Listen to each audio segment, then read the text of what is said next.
Grew up in Kitchener, born and raised in Kitchener, Ontario. I played hockey and I played ball. I had a chance to play professional baseball when I was 18 years old. The Cleveland Indians had an interest in me because I was playing inter-city fastball in Cambridge for the Cambridge Gores.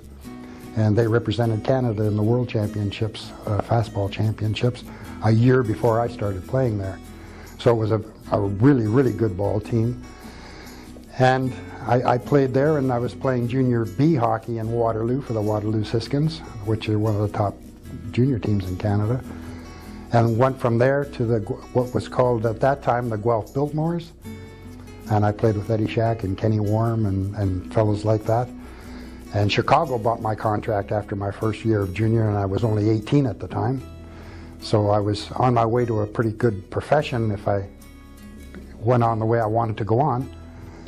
And Chicago bought my contract, and I went down to play for the Dallas Blackhawks in Dallas, Texas for a year. And I was supposed to go up to the big show the following year. Well, during the course of the year, I got a little coming out of my own end with my head down and got nailed and kind of messed up my back really bad. And they wanted to give me a spinal fusion, and we're talking about 1959.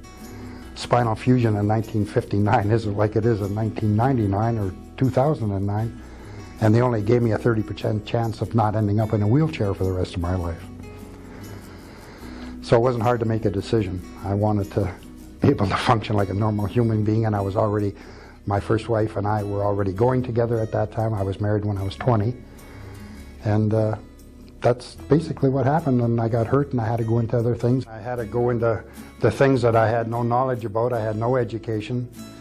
So I took courses on a part-time basis and got 2 or 3 different jobs in the Kitchener and the Cambridge, Ontario area. And finally ended up with a pretty neat job at the bottom end of the ladder in plastic and vinyl manufacturing. And that's the largest plastic and vinyl manufacturing company in Canada.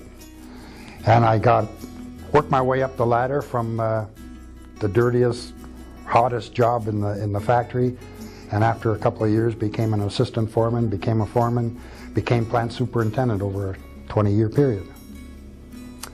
And they had some problems in there. They had some redundancy. We were all getting a little bit older, so there was 23 of us or so that were let go. And I went into managing other things. I moved more or less on a 3/4 time period, not a full work week. And towards the end of my work history, I became the person that put all together the housekeeping for the Conestoga colleges in the Kitchener-Guelph area. So I was in charge of 160 people there. I think in my working life it was probably making the transition from being a jock to the work field.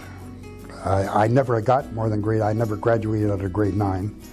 So everything I accomplished during my working life, I did it the hard way. There was no cutting corners, there was no easy things when it came to me.